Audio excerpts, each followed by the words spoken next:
Well,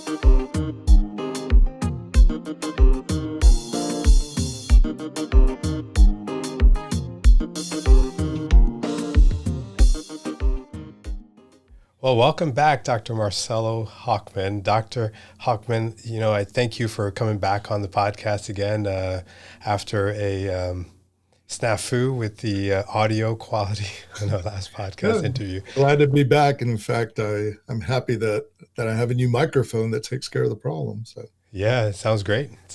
And we'll try to recreate that conversation. And, it was a great conversation. You told us about yourself and what you've done in South Carolina. And love for you to tell us who you are and what you do and introduce our audience to you. Sure.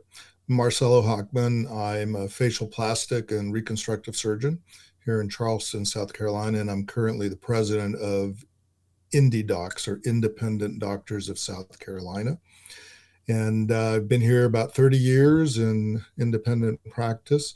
Came to the U.S. originally from Venezuela, became a U.S. citizen and stayed on through college, medical school, and training and such, and ended up in Charleston, where I spent 10 years in academic medicine, so full-time employed academic medicine. And then since then, I've been in private practice with still a strong tie to the medical university here. My practice really is pretty broad. I treat children with vascular tumors, vascular anomalies, all the way to adults with elective cosmetic issues and migraine surgery. And so I see a nice breadth of patients, which fits and suits me well. So, and you're not part of a larger organization right now. You're part of. I'm solo, independent. Correct. It's just me, and I, of course, have privileges at the hospitals, and in fact, have a clinic at the Children's Hospital. But it's still just my own practice. Awesome. So let's go back a little bit to Venezuela, because I always like to hear origin stories, because I think some of your story is similar to mine, and that you grew up in Venezuela. So I didn't realize you were born in Venezuela. Yeah, so I was technically born in Argentina, but grew up in Venezuela. So when people ask me where I'm from, originally from Venezuela, and my parents moved there because of my father's business, and he was in the oil business, and that's how they ended up there. And went through, elementary, middle school, high school in Venezuela, and my dream was always to come to the U.S. for college and go to medical school, and it worked. So yeah. So your parents are from Venezuela or Argentina, or? Again, they were originally from Argentina, but then spent 30 plus years in Venezuela. My father had become a U.S. citizen in his 20s or so, and my mother to this day is still a Venezuelan citizen. So, and are they local, or are they? My father passed away about 19 years ago, 18 years ago. And my mother lives in Texas with one of my sisters. Okay. Awesome. So you described what you had done in South Carolina, and I just wanted to kind of go right into that, because I thought that was fairly significant in terms of how you were able to be involved with legislation in the certificate of need area for the state. Sure. And I thought that it'd be interesting to help us understand what was it that you did for the state of South Carolina. So when I was president of our local county medical society, I had to have an agenda, right? I mean, you have to have a presidential agenda. And so I had been thinking about this for a while and had been involved in a variety of little things here and there, but I kind of try to come up with things that if we were able to do it, would change the landscape of healthcare delivery in our small state. And the fact that doctors, I feel, have a lot more power and leverage than we give ourselves credit for, or that we actually use. So I just took that as an opportunity to say, what if we repeal the certificate of need, which would allow doctors to practice, provide whatever services, he or she wanted. And what if we got rid of non-compete clauses so a physician could practice wherever he or she wanted? Um, and we had some way to incentivize charity care so that physicians could do more of what we all would like to do, which is to help. But as the hospitals and physicians become employed, it's very difficult to do true pro bono care within the hospital system. I mean, it's hard to get a patient in, for example, for pro bono care. Yet in my private practice, I can do that readily. I mean, I just have to see them, and that's it. Yeah. So I figured, and again, these were my ideas, but it took a lot of work on a lot of people, but we decided to take on the CON to repeal that law because there was a law to repeal. It had been a dead issue for decades, and 6 years later or so, we were able to repeal it this summer. So it just took kind of understanding what the process is, identifying a real issue that had a solution that we could educate the legislators about. Remember, legislators that they themselves will joke about that their knowledge base is, about 1 inch deep and about 6 miles wide, so they have to participate in all these things, yet they only know a little bit about them. So it took, really, the first thing was educating the legislators about why this was a problem, and slowly, getting them to know. And when it finally came down to the final vote, it was unanimous, both in the House and the Senate. So what is a certificate of need? So to kind of back up, because most people don't understand what that is in terms in the healthcare space. Yeah. So So if you the can, certificate of need. So you're right. A lot of people don't recognize the term, but all of us are affected by it when it's in effect. So the certificate of need is basically a state permission slip for a doctor or a company or a group to provide a certain service or build a certain facility.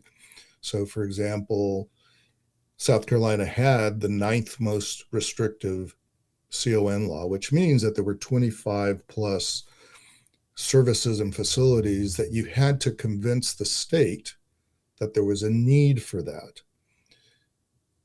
The problem with the way that was set up was that the people who already had a certificate of need in hand, so for example, hospital has, a CON for radiology suites or whatever. Now you want to come in and set up an independent imaging center, you have to prove to the state that that imaging center is needed. Which in and of itself is, doesn't make sense. But what was worse was that the hospitals or anybody who had a CON for the service that you wanted to provide or build had the ability to stop it. So they could stop it by building their own, or they can stop it just by saying, no, I don't want it built in my community. Yeah, just saying that we don't need that, and would basically stymie the efforts of somebody new coming into the marketplace. In the hospitals, tend to have very deep pockets and a lot of influence. And most independent practices, it's very hard to. So a lot of the fights didn't even start because as soon as we filed the CON application, the hospitals in the area would contest it, and that was it. And they fought amongst themselves. I mean, the hospitals themselves sue each other and keep each other from building hospitals and this and that, spend 10 years, millions of dollars. And at the end of the day, everybody builds whatever they want, but they're able to keep the fight going. So As of this summer in South Carolina, the certificate of need for everything except nursing homes and hospitals is gone. In a year and a half or so, the certificate of need for hospitals will be gone as well.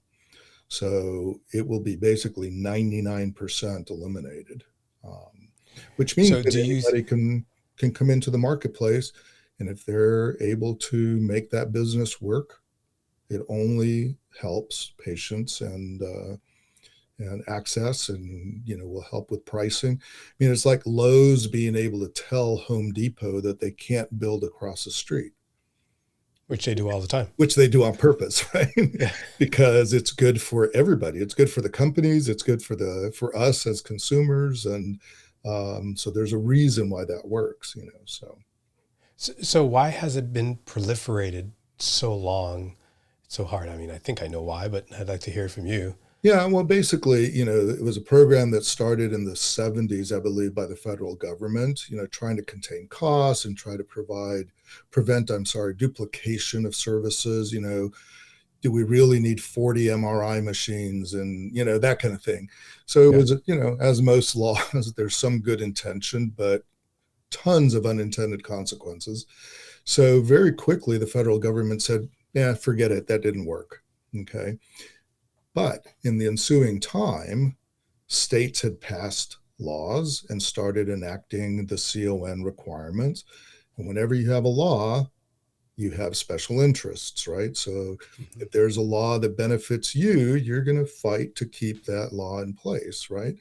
So there we were, 40 years later with a law that was making access harder, driving prices up, fewer alternatives for patients, clearly no improvement in quality. And but there was a group that was very powerful that wanted to keep it going. So Yeah. they Yeah. fought it tooth and nail, and they lost. So in a year and a half from now, when the hospitals you no longer have a certificate of need in South Carolina, do you think that small doctor practices will be incentivized or want to open up hospitals? Because you hear about hospitals closing down in rural areas. Well, Uh, hospitals are closing regardless, right? So that was one of the arguments, in fact, that the systems were using to keep the CON law was, oh, if we get rid of the CON, then these hospitals are going to close. The fact of the matter is that hospitals were closing anyway, right? But it opens the door for micro hospitals, mhm. for, maybe you don't need a 300-bed hospital, maybe a certain community, what they really need is a small 10-bed hospital and, a bunch of smaller surgery centers or GI or birthing centers that you don't have to do that in the hospital, right? Yeah. At Yeah. hospital prices. So if you can make it work, great. If you can't make it work, then there's reasons why that's happening, right? Um, so it just evens the playing field, Yeah. and the And hop. hopefully lowers the cost, because if you have competition, I always say competition helps drive better Yeah, services, and also potentially decreases cost. Because when you look at, we had a patient that needed a colonoscopy, and just routine screening colonoscopy, and they refused to do it at a surgery center. Not that they refused. Medicare wouldn't pay for them to have the services at a surgery center because the patient had an AICD. So they needed backup for anesthesia to have a routine colonoscopy done at a hospital that is on the campus of the hospital systems, by the way. yeah, So it's absolutely crazy. But, yeah. if Medicare is not paying for it, then the surgery centers are not going to be able to schedule those patients. Right. So, So, in patients, when we talk to patients about why they can't have the colonoscopy at the surgery center, or why do I have to have my carpal tunnel surgery release at the yeah, hospital because there are no surgery centers around, they get it. They may not know or recognize the term CON, yeah. but they got it, and they were very helpful in testifying. And again, the legislators just got educated, and it makes sense. So, Yeah. It's really happening everywhere. And I think you had mentioned that, a friend of mine in Texas, Ben Salento, I think you might have Oh heard his yeah, name. you mentioned the name. Uh, Yeah. he told me that I think he's one of the only independent ENTs in Houston, in this Houston area, which is absolutely crazy. But he does everything in the surgery center, and some of the insurance companies are actually paying less at the surgery centers than the hospitals, but they're still having difficulty getting the authorizations Yeah, done I think in those that's one of the facilities. things that's going to change.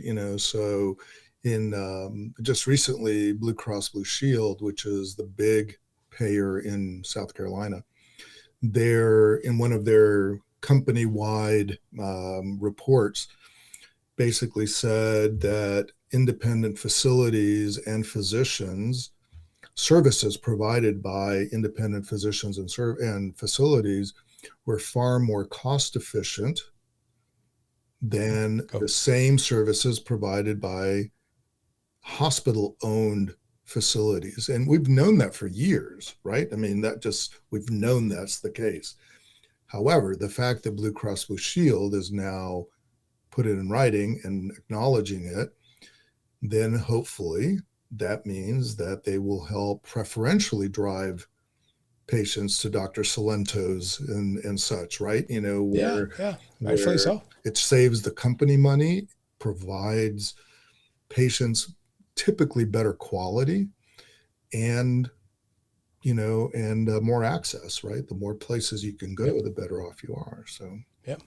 And I think patients don't necessarily understand, and it took me a while to understand that the fact that if you have an insurance, let's say I have Blue Cross Blue Shield, we happen to have United Healthcare, and some patients want to have procedures done at the hospital for whatever reasons, convenience, it's a big hospital system, they have great lobbies, good food in the cafeterias maybe.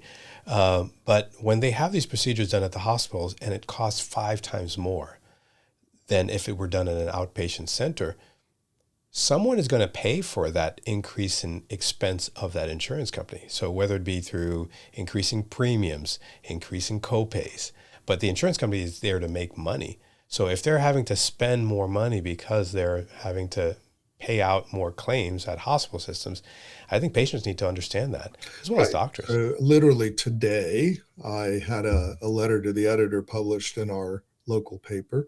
And, again, kind of repeating the same themes, but what I'm really intent on and what IndieDocs is intent on is to have patients understand a lot of what you just said. And I mean, I saw a patient today who has migraines and gets, needs Botox or, one of the botulinum toxins. And they had it done at a hospital, Mm, local hospital owned neurology practice. The bill, which they didn't pay because they have, quote, great insurance, yeah. was $7,900. Huh. They now are getting the Botox in my office because they've had a change in their plan. I'm not sure exactly what the circumstances are, but they're basically self pay now. Mm-hmm. So they're getting exactly the same amount of drug in a nice place on time and all that. And their out of pocket charge is $1,500. It's the same drug, the Yep. same everything, yet the hospitals are able to charge $7,900 because the insurance companies will pay. So there's no incentive there, for the hospitals to lower their charges because they're getting a pretty big chunk of that $7,900. And the insurance companies will pay it because patients are paying premiums, that kind of Yes, thing. So, that is correct. I mean, it's a They can go. circular thing, Yeah, and but the more patients realize that it's always cheaper. I mean, I'm not talking about emergency care and catastrophic. absolutely. That's a whole different ballgame. But Yeah. just daily, everyday, chronic maintenance care is far less expensive outside of a hospital system, Yeah. and that's just the reality. So, And I think it's about education. It's about helping them understand the business model yep, around all these things. Because, I don't disagree that if you go to a hospital system, they have to pay for what they have, and they have to pay for the facilities, pay for the ORs, pay for, the nursing staff, pay for the emergency room. So their expenses are going to be higher. So they have to understand, patients have to understand that, hey, if it's done at my office, I don't have the hospital expenses that require me to increase my costs and Right. my fees.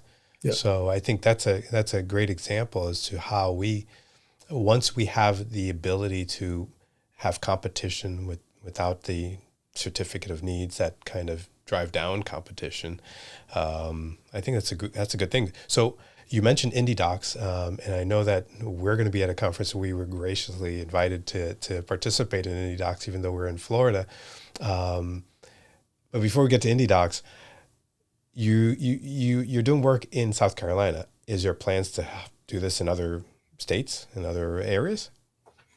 Which, the organization? The organization, IndieDocs, because you're based in South Carolina, and I think. Yeah, I mean, it is Independent Doctors of South Carolina, but there's nothing that says that, if we're successful doing the things that we want to do, that there shouldn't be an Independent Doctors of Florida, or, or some sort of, and there are other organizations. I think the nice thing about what we're doing is, and again, we're really focused on South Carolina because we're such a small state that we can make a big impact. So as the states get bigger, Florida, for example, it may be much harder to coordinate, a statewide organization of, I'm not saying impossible, but for me, the fact that we are small has allowed us to do some things that I think would have taken much longer, and maybe not would have happened, had it not be where we are. So tell me about the winter meeting. I mean, it's so I'm the very winter excited about it. meeting is so January 20th. It's going to be in Columbia, South Carolina, and great program. Really great speakers who are nationally known in the direct primary care movement, in the direct specialty care movement. We have a renowned economist who's written about healthcare and the dysfunction of the system in general. And we've got employer benefit companies, and we actually have Blue Cross Blue Shield coming. That's awesome. So I invited them to talk about, this idea that if independent doctors are cost effective, then what can we do to work together to promote that? So it's going to be a great meeting, and it's a full day, so it'll be 9 to 5 or so, and Practice Impossible will be there, which will be great, generate some interviews and awesome, some content for later, and spread the word. And again, maybe someday it's IndieDoc of another state, but just like the CON, we just got a notice the other day that Georgia is patterning their repeal after South Carolina. So that kind of thing can happen over and over again. Our next big thing is non-compete clauses, is to try to repeal. Yeah, so tell me about that, because non-competes are a big thing for a lot of new physicians signing contracts now. They're looking to start jobs in 6 months or so. A lot of residents and fellows looking for jobs. The advice is don't sign it, period. So non-competes are purely for the benefit of the employer. Okay. And in medicine, the biggest reason not to sign a non-compete is that you are giving away two things. One is your ability to do something in the future, which you don't have any idea whether this job is going to be your dream job for the rest of your career, or whether in 3 years you're going to want to do something else across the street, right? So you're giving away that option. Number two, and probably most importantly, is that you are enabling the abridgment of a patient's right to follow you should you leave, right? So patients are, without their consent, being told that they cannot follow Dr. Hochman because he no longer works in this in this system, and he has moved to, a city that's 25 miles away to be outside the non-compete clause, and you as a patient may not be able to do that. So that to me is a serious moral and ethical problem with non-competes, is that the patients are, their right to healthcare and their right to choose is being abridged by something that they have no control over. So those two things are reasons why I've told all the residents that come through my office, and I am looking to hire somebody in my practice, and I will not have a non-compete. Having said that, there's nothing wrong with a negotiated restrictive covenant, right? So if I'm going to hire you to be in my practice, and I say, if this doesn't work out, I'm not going to tell you can't open up an office across the street. Okay. So the non-compete thing is just not there. But, I'm going to be spending X amount of money to get you going, to market you, to, all the things, to make you successful. And if you leave me in the first year, you owe me X amount of money, Yeah. to help defray some of the costs. If you leave me in the second year, you owe me a little bit less, right? But at least and you say, well, gosh, $40,000, it seems like a lot. How about 30? And I say, okay, fine. You leave me in the first year, you owe me $30,000. At least you and I have negotiated that exit that we both agree. The problem is that all of these systems use blanket non-compete clauses. Non-compete. Yeah. You're talking about the hospital systems that are hiring these young physicians coming out. Correct. Yeah. I mean, you're out of fellowship. You're just so happy to get a job, and, you're scared to not sign the non-compete because you won't get the job.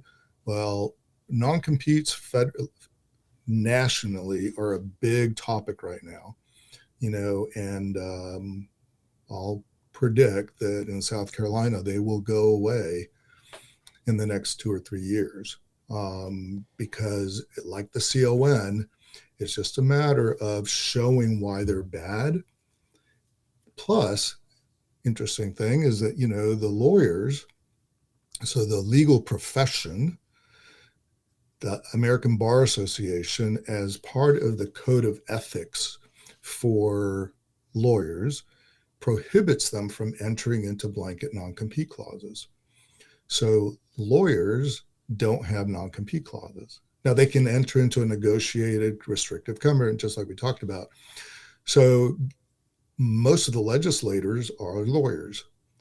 So they get why it's not such a great idea, or that there's an ethical problem, right?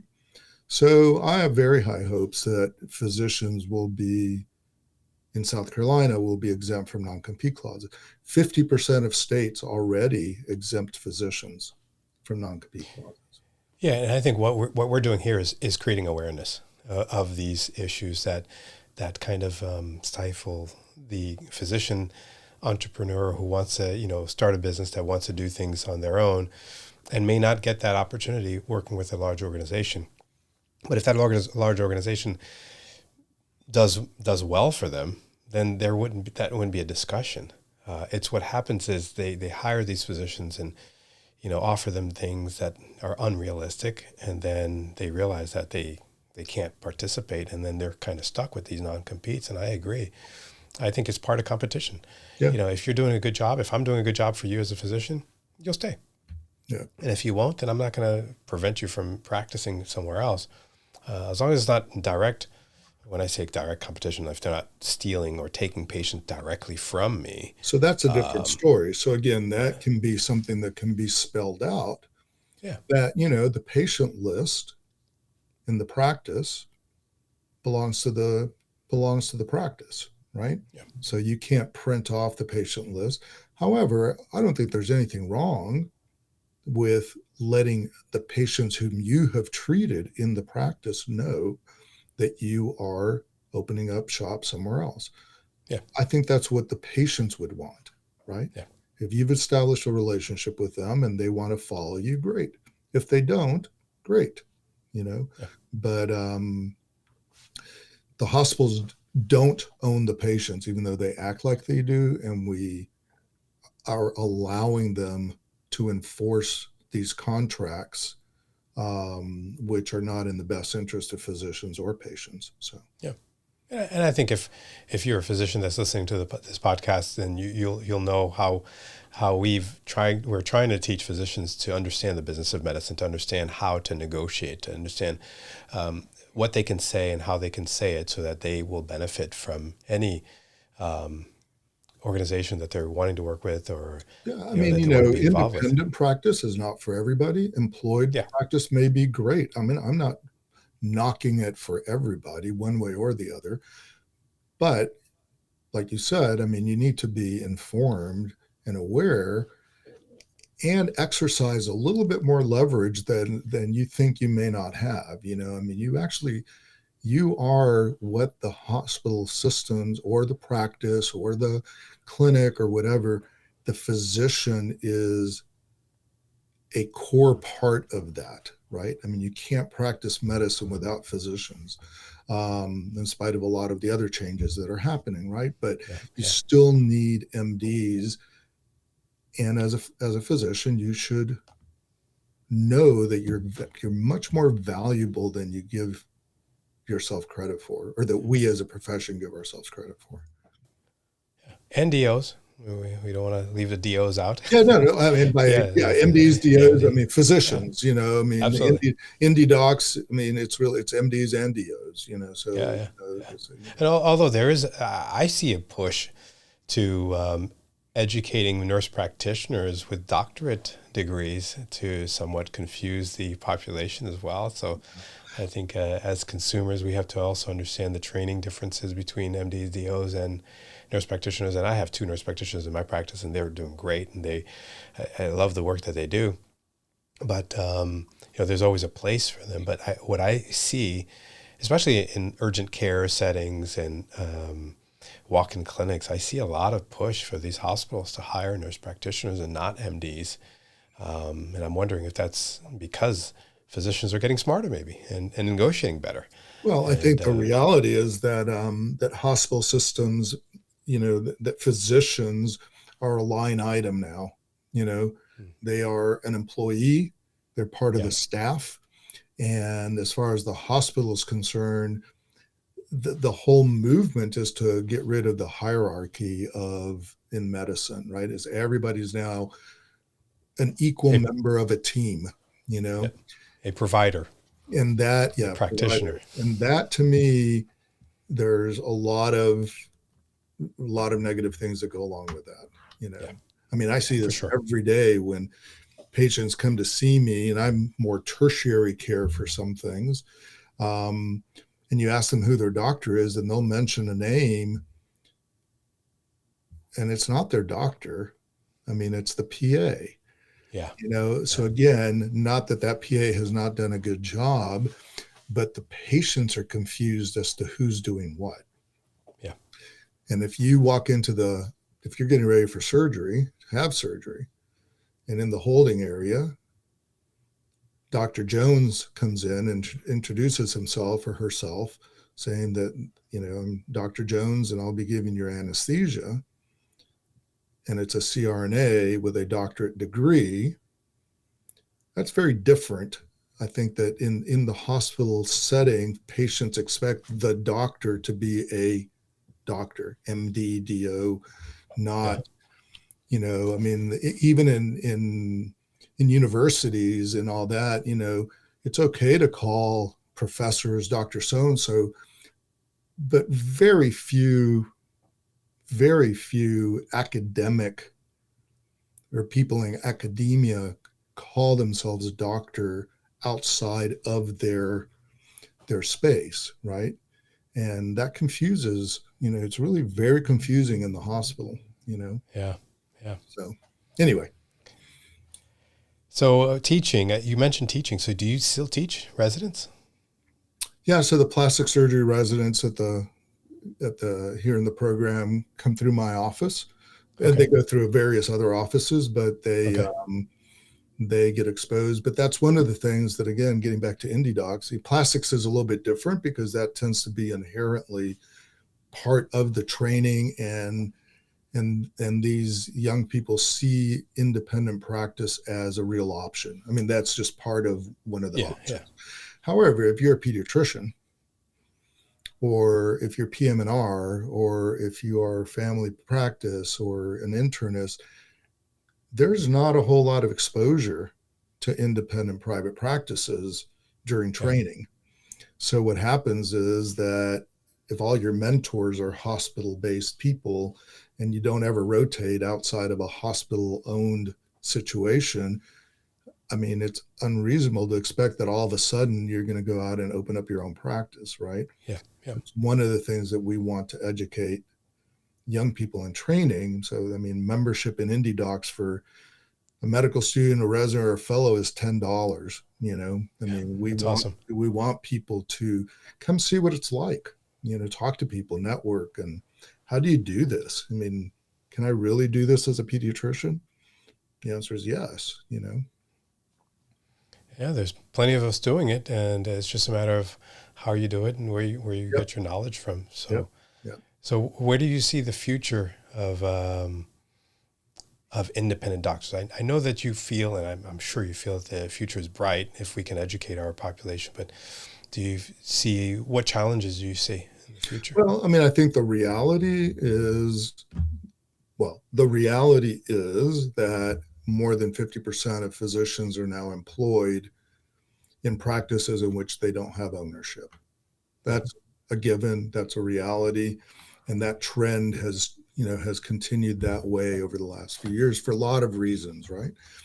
However, I think there is a great opportunity now, really great opportunity, when patients are starting to know more about, and they don't like what they're exposed to. I mean, they don't like the $8,000 Botox bill. They don't like, and if they know that there are options, and again, that's what my letter to the editor today was about, honestly, was I encourage patients to start demanding to be seen in independent practices. I mean, yeah, start asking for it, start looking for options and alternatives to where you're getting your care. And the more demand there is for that, guess what? There's going to be more of a supply, right? yeah. So there's no CON now. So, if I was an OBGYN group, I mean, I would open up a birthing center and deliver normal, healthy babies in a birthing center instead of at the hospital, you know? Yeah. And I mean, every single specialty, you could think of a million similar things that could be happening. But if the patients start asking for that, they're going to happen more quickly. Yeah, and even us as physicians, we should be asking for that. I think something that we can do in our small Yeah. community, if we're seeing doctors, Yeah. Start demanding what we thinking want. how else to do this. Yeah, So I think there's a great opportunity. I find it interesting. I think it's the fact that physicians were able to repeal the CON. I mean, we started this, not IndieDocs, but doctors, right? And I think I mentioned to you, the PPE project during the pandemic, that we did, 100% doctor driven. yeah, yeah. And those things to me are exciting. I mean, we have a lot more leverage and power than we give ourselves credit for. And I think that's a great thing to say, because I think even myself, sometimes when I started this podcast, I'm like, oh, I can't do this. I can't educate physicians. I had to learn. I did the things I need to do to understand how to communicate, how to release podcasts on a regular basis. But I think that's what physicians need to understand. We have the ability, if we, get the right people around us in our practices, in our personal lives, in our, spiritual lives, in our family lives, to do great things. We just have to know that we can do it. Absolutely. And I thank you for your work in South Carolina, and I think and beyond, because you're going to be an inspiration for states like Georgia and other places as well. Well, I hope So so. Plus, once you come visit us, then you'll get the word out. So Yeah, I hope so. in January. That's right. So looking forward to that trip to South Carolina, and thank you for coming on the Practice Impossible podcast. It's been a pleasure having you, and thank you again for redoing this. Take 2, but I think take 2 is going to work this time, so we're good. Sounds great. Thank you. Thank you, Dr. Hochman.